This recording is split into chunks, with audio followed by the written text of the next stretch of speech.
اللهم صل وسلم وبارك على سيدنا محمد وعلى آله وأصحابه أجمعين، واخفض لهما جناح الذل من الرحمة، وقل رب ارحمهما كما ربياني صغيرة. صدق الله العظيم. النهاردة عاملين مع بعض كريب شاورمة الفراخ بطريقة جميلة جدا جدا، وبدأنا الفيديو من الألف للياء. عملنا مع بعض عيش الكريب، وعملنا كمان التومية، وعملنا الشاورما، ووصلنا السندوتشات بنفس الشكل اللي بتشتريه من المحلات. يلا شوفي الفيديو كله واوعي تجريه عشان مفيش حاجة تفوتك. بس بسرعة يلا حطي لايك وتعالي شوفي احنا عملناه مع بعض ازاي. انا بدأت ان انا اعمل عيش الكريب الاول. جبت الخلاط ورحت جايبة كوبايتين من الحليب. بعد ما حطيت كوبايتين من الحليب هجيب كوباية من الدقيق. بصي انتي لو حسيتي ان الحليب كتير مش هيديك القوام اللي احنا هنشوفه في الفيديو، زودي شوية دقيق على الحليب. وبدأت ان انا انزل بالتوابل، فلفل اسود والسبع بهارات ورشة سكر ورشة ملح. هي دي مكونات الكريب، مش هنحط بيض ومش هنزود مكونات تاني. ويلا بقى علشان نضرب الدقيق والحليب مع التوابل في الخلاط. بعد ما اخدناها ضربناها في الخلاط كويس، بصوا ما شاء الله هو ادانا قوام مناسب زي ما احنا اتفقنا، كوبايتين حليب وكوبايه دقيق. بصي بقى يا حبيبه قلبي، لو انت حسيتي ان الحليب كتير على الدقيق وحسيتي ان هو مش هيديك القوام اللي انت شايفاه دوت، جيبي معلقه دقيق وانزلي بيها تدريجيا لغايه ما يديك القوام اللي انت شايفاه ده. وبعد كده رحت جايبه المصفى وجبت بوله وصفيت الخليط علشان ما يكونش فيه اي تكتلات. خلاص كده بص القوام ده الجميل بتاع الكريب اللي احنا عاوزينه، ولا اتقل ولا اخف، هو ده القوام اللي احنا عاوزينه للكريب. وادي كده عملنا احلى عجينة كريب من غير بيض ومن غير خميرة، عملنا احلى عجينة كريب. يلا نكمل بقى ونشوف احنا هنعمل ايه. جبت طاسة وحطيتها على النار، وجبت طبق صغير حطيت فيه معلقتين زيت كده علشان نفرد منه في الطاسة عشان نعمل احلى كريب. هجيب الفرشة وهاخد رشة من الزيت بالفرشة وهفردها في الطاسة زي ما انتوا شايفين كده. وبعد كده هنجيب بقى ايه المعايير. هجيب معيار كوباية على قد الطاسة اللي عندك، ورحت جايبه المعيار اللي انا هعمل بيه كل الكريب علشان يبقى الكريب كله مقارب لبعضه ويبقى قريب في الحجم. ونزلت بيها في الطاسه وبدات ان انا اقلب الطاسه بالراحه كده زي ما انتوا شايفين علشان الكريب يتفرد في الطاسه وما يتكتلش. وكل ما تحسي ان حته فيها عجينه اكتر قلبيها وما تقلقيش، ما شاء الله هيطلع معاكي الكريب جميل لو مشيتي بنفس الخطوات. خلاص كده بعد ما الكريب بدأ يستوي هتلاقيه هيبدأ يتفكك كده من الأحرف. خليكي متابعاه. وهتروحي قلبة العيش بقى على الوش التاني، بس خلي بالك لازم يكون الوش اللي تحت استوى، علشان لو ما استواش هيتعجن منك وهيتقطع. فلازم تكوني متأكدة ان العيش استوى في الطاسة قبل ما تقلبيه علشان ما يتقطعش منك ويبوظ. كده خلاص عملنا اول واحدة كريب. هنجيب بقى فوطة نظيفة او اي قماشة نظيفة نغطيها بيها علشان ما ينشفش ونحطه على جنب لغاية ما نعمل الباقي.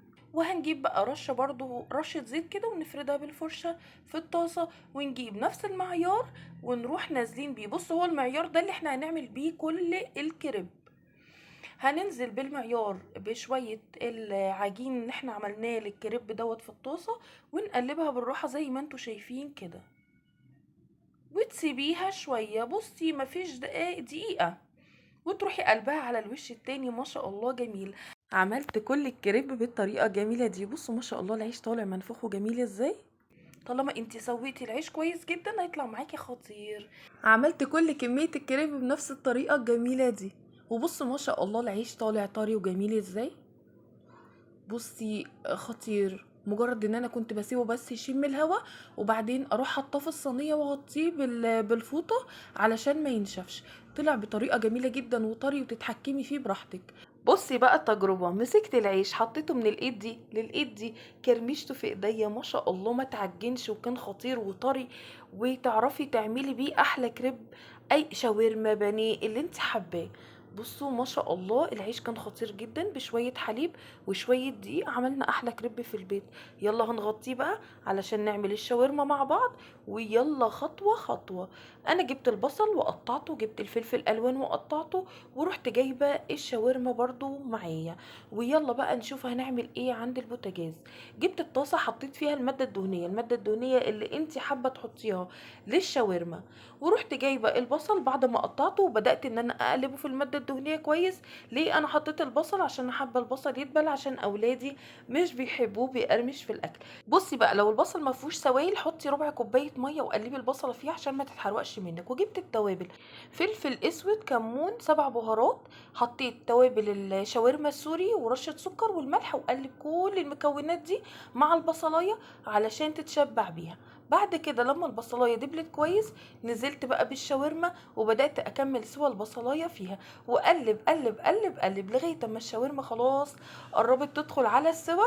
رحت رايحه جايبه الفلفل الالوان ونزلت على الشاورما وقلب قلب قلب قلب.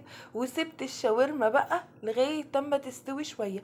هي هتاخد لها 3 دقايق على النار وخلاص على كده هتبقى استوت وجميله خالص. على بال ما تستوي يلا نروح نعمل التوميه مع بعض. جبت تلت كوبايه من النشا وكوبايه وربع من الميه وقلبتهم كويس جدا في الحله. مهم ان انت تدوبي النشا في الميه كويس جدا علشان ما تبقاش متكتله معاكي. ويلا بقى يا ست الكل نحط النشا والميه على النار علشان نعمل احلى توميه. حطيت النشا والميه على النار طبعا، وافضلي قلبي قلبي لان هي ما بتاخدش دقيقه ونص وبتبقى اديتك القوام اللي انت حباه. فانا حطيتها وقلبتها على النار، ما خدتش دقيقه او دقيقه ونص، وكانت ادتني القوام الجميل اللي انا حباه زي المهلبيه كده. قفلت عليها النار وقلت احطها بقى على جنب كده على الرخامه علشان تبرد شويه ونكمل بقيه التوميه. وحطيتها على الرخامة كده تبرد، ورحت قافلة بقى على الشاورما. ما شاء الله استوت وبقت جميلة وريحتها كانت قلب الدنيا. ويلا بقى نسيبها على جنب كده لغاية اما نشوف احنا هنعمل سندوتشات الشاورما ازاي. رحنا الاول نكمل التومية. حطيت فصين من التوم مطحونين في الخلاط، ورحت جايبة بقى ايه ربع كوباية من الزيت ونص كوباية من الحليب. بصي بقى خليكي معايا خطوة خطوة علشان التومية تطلع بالطعم والنتيجة الجميلة اللي تعجبك. ورحت جايبة معلقتين كبار من الخل وحطيت الملح بتاع التومية. ويلا بقى علشان نضرب كل الخليط ده كله كويس جدا في الخلاط.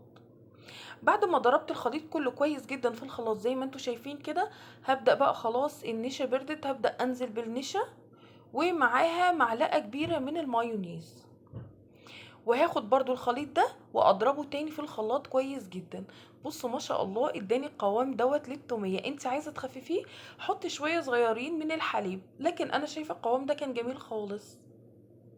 وما شاء الله كده عملنا احلى توميه ممكن تاكليها بطعم روعه. وخلصنا التومية هنحطها على جنب بقى، ويلا نعمل احلى كريب شاورما مع بعض.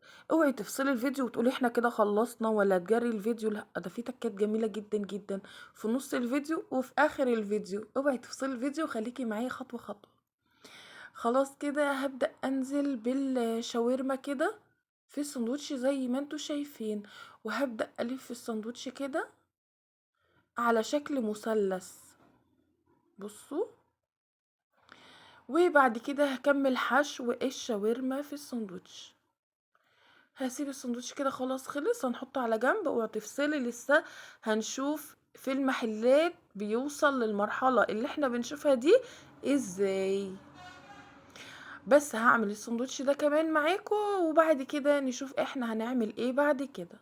خلاص ولفيت الساندوتش ولفيته لتحت كده، ويلا بقى عشان نشوف احنا هنعمل ايه. جبت الطاسة حطيتها على النار وحطيت فيها رشة من الزيت وفردتها كويس. ورحت خليت النار متوسطة وحطيت السندوتشات لغاية ما حسيت ان هي بدأت تتحرمش كده وتتحمر كده. وهبدأ ان انا اقلب السندوتش عشان يديني اللون الذهبي الجميل ويتماسك السندوتش في بعضه. ابصوا كل ما انتي بتحطيه على النار كده الساندوتش بيتماسك وبيديكي لون جميل. والريحه طبعا ما اقولكيش، هما في المحلات بيعملوه على الجريل، احنا بقى عملنا الطريقه البديله ان احنا عملناه في الطاسه بنفس الطريقه. والله والطعم كان روعه احلى من المحلات بكتير. يكفي ان انت عاملاه بايدك في البيت وضامنه نظافته بمكونات بسيطه وعاملاه بايديكي قدام عينيكي. خلاص كده عملنا اول سندوتش، وهنزق ده على جنب كده علشان لسه ما اتحمرش كويس زي ما احنا عايزين، وهنبدأ نعمل بقية السندوتشات. انا عملت بقية السندوتشات بالطريقة دي.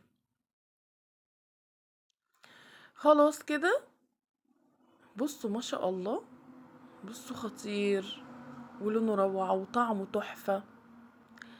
هبدأ بقى اعمل السندوتشات اللي انا عملتها بنفس الطريقة ديت وبنفس الشكل ده، وبنحط السندوتش على اخر اللفة بتاعة العيش علشان يلحم في بعضه. وهبدأ ان انا اقلب الساندوتش، بصوا لزق كله في بعضه ازاي واتقفل على الشاورما. طبعا هنقلب بقى كل الساندوتشات على الوش التاني علشان تتحمر وتدينا اللون الذهبي الجميل والطعم الجميل اللي احنا حابينه. خلاص كده خلصت تحمير الساندوتشات. هبدأ ان انا اطلعها في الطبق زي ما انتوا شايفين كده.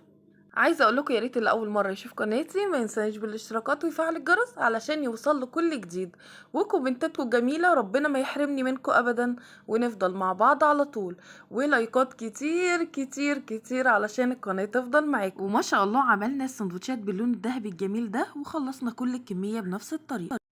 يلا بقى علشان نشوف الجمال اللي احنا عملناه. بصوا عملنا احلى كريب شاورمة فراخ زي اللي انتي بتشتريها من بره، واحلى بكتير.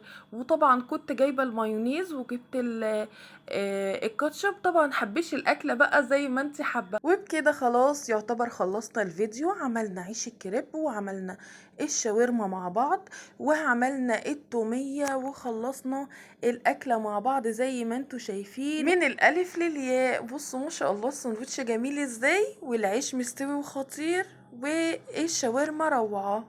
اتمنى يا رب يكون الفيديو عجبكم، ويا رب اكون عند حسن ظنكم، واللي نسي اللايك يحط اللايك، وانتظروني في الفيديو القادم. والسلام عليكم ورحمه الله وبركاته.